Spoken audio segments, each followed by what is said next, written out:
Estamos aqui com meu amigo Henrique Sessler. Henrique Sessler. Ele é filho de pioneiros de 1934 da Gleba Caiubi. E ele vai contar para mim e para vocês a experiência da família dele na colonização e no desenvolvimento de Rolândia. A seguir as imagens. Estamos aqui com o senhor Henrique Sessler. Sim. E ele é filho de um pioneiro de 1934 na Gleba Caiubi. Ô Henrique, primeiramente, muito obrigado por você me receber. É uma grande honra. Pois não. Ô Henrique, o nome do seu pai, de saudosa memória, né? Falecido? Meu pai era Kurt Sessler. Kurt, com K. Com K. Sessler. Sessler. Ele chegou na Gleba Caiubi, conta. Em 1937. 36. 36. Sim. Mas o teu avô? O meu avô veio antes. O nome dele? Era Henrique Sessler. Ah, xará teu. Isso. Henrique Sessler. Meu nome é em homenagem a ele. Olha, então conta a experiência, por favor, do seu avô. Chegou em 34 na Gleba Caiubi. O que ele viu lá quando ele chegou? Só tinha mato, não tinha nada. Então conta como é que foi para abrir o lote, para levar a mudança. Conta, por favor. Olha, como levou mudança, eles não vieram quase com nada, né? Tiveram que fazer. Vieram de navio até Santos, daí vieram de trem para Londrina. Já tinha o trem? Tinha o trem. Até? Não. O trem chegou em 35 em Londrina. 35, tá. Acho que eu vi que ele ficou por perto ali, Jataizinho. Por aí. Aí eles foram abrindo picada até lá. Eles fizeram picada para chegar lá no... Não, para chegar de Londrina aqui já tinha uma estradinha. Tinha a estradinha. Aí vieram... Em Rolândia tinha apenas 4 casinhas. Em Rolândia, quando ele chegou. Quatro casinhas. E daí ele abriram picada de Rolândia até lá no Caiubi, tá lá no sítio lá. Foi o teu avô quem abriu a primeira picada de Rolândia até no Caiubi? Até lá no Caiubi. E não é perto não, né, não, Henrique? É longe, né? 7 quilômetros. Hoje já é difícil para fazer isso a pé. Naquele tempo, no meio do cipozal, espinhos, né? Virgem, muito espinho e bichos, né? Cobras. E quanto tempo que ele demorou para abrir essa picada? Ele falava, não? Não, eu não lembro. Não chegou a falar? Eu não lembro. Era ele mais quem para trabalhar? Então, aí tinha uns primos deles, uma outra família, Carlos Knaff. Ah, sim, meus amigos. Isso. Eles vieram junto. O pai do Carlinhos Knaff. Isso. Da igreja cristianismo, nesse sentido? Com certeza. Eles vieram... Só que o Knaff estava numa outra gleba, não? Vizinho. Mas um pouco mais para cima, perto do... um pouquinho para cima. Certo. Exatamente. Tá, então continua. Os primos... Aí, depois de 1 ano e pouco, daí meu pai veio com 16 anos. Aí eles começaram a derrubar mato só com machado. Eles mesmos? Não empreitaram para fora? Não. Eles mesmos derrubando aqueles matos com machado, não tinha motosserra, né? Só machado e trançador. Meu Deus. Lá tinha muitos bichos, onça, macaco, cobras e tudo. Tinha naquela época. Meu tudo Deus mata virgem. Do céu. E foram indo. Casa não tinham. Moraram assim, primeiro com assim, umas coisas de palmeira, assim, fizeram um rancho de palmito coberto com folhas de palmeiras, né? De palmeira. De palmito. Sim. Depois, um outro tio meu, Otto Reichler, ele montou uma serraria lá. Lá mesmo? No rio Caiubi, lá embaixo, né? Naquela gleba. Isso. Repete o nome dele? Otto Reichler. Reichler. É um tio meu. Veio da Alemanha também? Veio também da Alemanha. Então, meu avô veio com as duas filhas, irmãs do meu pai, primeiro. Depois veio fala o nome delas. Ela, a mais velha, era Hilde Wichert. Wichert. Parente do Fábio lá? Sim. Que tocava guitarra na igreja? Vó dele. Era avó do Fábio. E a Irma Reichler era outra irmã do meu pai, né? Minha tia. Otto Reichler, ele montou uma serraria lá. Aí fizeram a serraria, serraram todas aquelas madeiras, aquelas peroba na época, serraram tudo ali naquela serraria. E aí os pioneiros que chegaram depois já foram comprando as tábuas prontas para fazer as suas casas? Exatamente. E era baratinho, né? Sim. Hoje custa uma fortuna, mas naquele tempo uma tábua de peroba era barata. Hoje nem tem mais peroba, né? Certo. Então. E as dificuldades, Henrique, do seu pai, do seu avô? Eram grandes, não tinham Como nada. é que eles faziam para plantar a colher no começo? Difícil? Pois é, eu não lembro exatamente como é que isso, né? Como é que eles fizeram? Como que eles fizeram? Mas sofreram muito. Sofreram. Tinha muita doença, febre amarela. Mosquito. Tal, mosquito.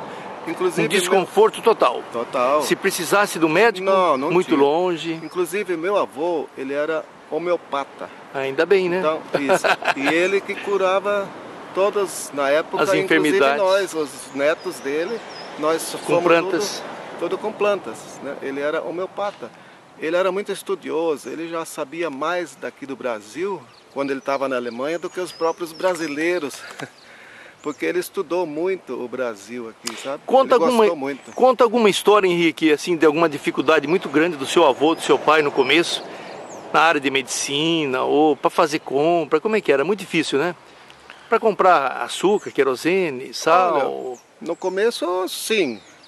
Depois, logo abriu uma venda lá no posto, lá no 7 ali. Onde tem o posto agora, o posto 7, Sabe abriu uma venda. Lembra quem era o dono, não? No começo não, mas uma vez era um Lauro, o nome dele, Lauro, que era pai daquele farmacêutico lá, que tinha a farmácia videira. Ah, sei. Sim, o Lauro, sei. Certo. Ele do era Zé Carlos. Isso, exato, pai do Zé Carlos. É. E aí a gente comprava por ano lá. Não era assim mensal. Por ano. Só se pagava. Por safra, né? Por safra.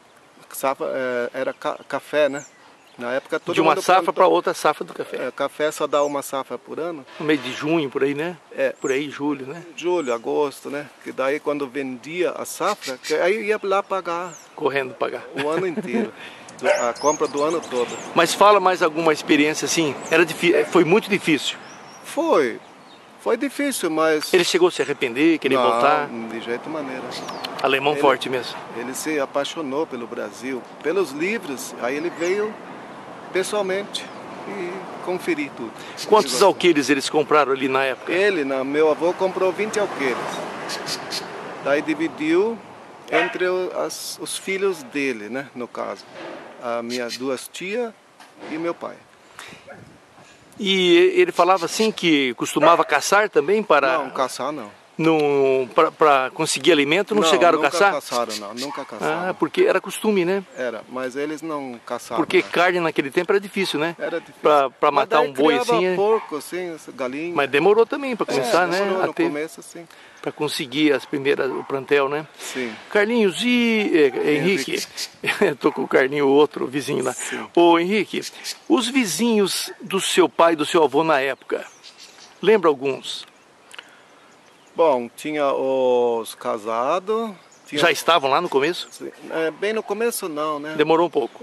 Não, começa dos primeiros, mais antigos. Eu não lembro bem, porque mas o teu pai falava os primeiros eram quem?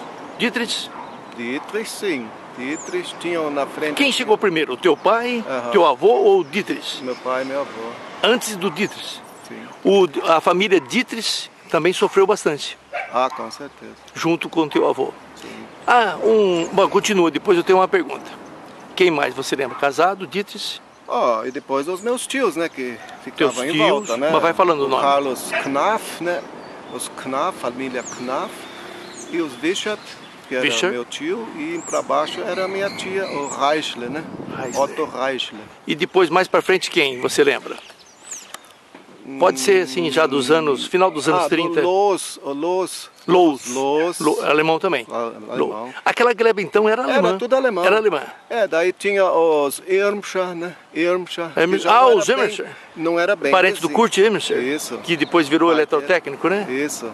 Amigo meu. Exatamente. E era amigo do senhor Helmut Dietz, claro, né? Claro. Trabalhou junto. Quem mais você lembra? Esses outros já não eram mais tão vizinhos, mas era daquela... Sim, mas lembra de mais algum? Os Dietrich, né? Dietrich, Irmscher, o Schlemmer, o doutor lá. Doutor, Os pais dele, né? Olha, moraram lá. Chegou depois do seu avô, claro. Sim.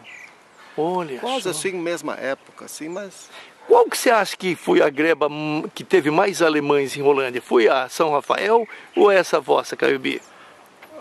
Acho que São Rafael mais eram os judeus, não era não? Eram mais judeus? Alemães, judeus alemães. Isso. Exatamente. Alemão mesmo seria Caiubi? Provavelmente. Ah, e aquela estrada do Pitangueira sim ali também. Tinha, lá tinha. Ali alemães judeus também, alguns, Exatamente. né? Olha, é a história de Rolândia, né? Sim. E o teu pai, o teu avô, o que eles falavam por último, assim, sobre o passado deles? Eles não se arrependeram? Não, modo algum. Eles vieram sofreram muito, mas não se arrependeram? Olha, a gente não pode falar muito sofrimento, porque acho que quando você faz uma coisa por amor, você não sofre, assim, não sofre tanto, né? Mesmo Ô Henrique, você fala assim, mas hoje são poucos homens e pouquíssimos homens e pouquíssimas mulheres que enfrentariam uma floresta hoje, no Machado. Não. Henrique, Machado não. Eu faço esse registro da história, Henrique, porque eu tenho uma gratidão eterna por esses pioneiros. O trabalho eu sei que foi muito duro, muito. Não tinha estrada, não tinha armazém, não tinha hospital, não tinha nada, Henrique. Eu, por exemplo, sinceramente... Não tinha carro, né? Era tudo na pé, né? Eu, sinceramente, não iria fazer isso, né? Mas é que a gente já está em outra época, né? Eles eram muito fortes, né, Henrique? Eles não conheciam... Teu avô era um homem forte? Você lembra dele? Eu lembro dele, mas quando ele já estava doente, ele tinha diabetes. Mas o que falava? Era muito forte? Muito forte. Teu pai? Meu pai era forte. Igual você, assim, você também é forte, né? Meu pai era mais forte do que eu. Você já derrubou alguma árvore no machado? Lá. Você já derrubou? Lá no sítio, já. Não é fácil, né? Não. Tem hora que o machado volta, né? Bate e volta. Tem que ser machado bom, né, Henrique? Tem que ser machado bom. Henrique, então, para encerrar, uma mensagem da tua família para o povo de Rolândia. Vocês amam muito Rolândia, né? Nós somos pioneiros e nós amamos nossa cidade e nunca jamais vou sair daqui, né? Aleluia, que bom. Eu já moro aqui há 68 anos. Nasceu aí, nasci, né? Você nasceu no sítio lá? Sim, nasci lá, no sítio. Na Gleba? Lá de Parteira. Naquele tempo era Parteira. Interessante, o caso é interessante do meu dia de nascimento. Como é que foi? Porque o meu tio e meu pai, o Carlos Knapp e meu pai Kurt César, eles casaram no mesmo dia, na igreja, no mesmo dia. Aí a minha prima, no caso, ela e eu nascemos no mesmo dia. Não brinca! Então, nossa, coincidência muito grande. Então, chamaram a parteira, que na época só era tinha uma? Dona Maria Tereza, Dona Maria Tereza, que morava lá perto do posto, lá em cima. Sei. Aí meu tio chamou a parteira para a mulher dele. Para minha prima lá. Sei. Mas daí eu, daí eu falei negativo, eu vou vir primeiro. E veio? Aí ela veio correndo para... Veio? Você nasceu primeiro? Eu nasci primeiro. E ela nasceu depois de quanto tempo? 2 horas depois. Que dificuldade, hein? Só por Deus, né, Henrique? Só por Deus. Só por Deus. Só que a gente morava pertinho, né? Então, mas foi só por Deus, porque poderia dar problema, né? Poderia. Henrique, então, muito obrigado pela entrevista. Deus abençoe. Amém. Assista lá no canal Farina. Amém. Dá um tchau aí. Tchau.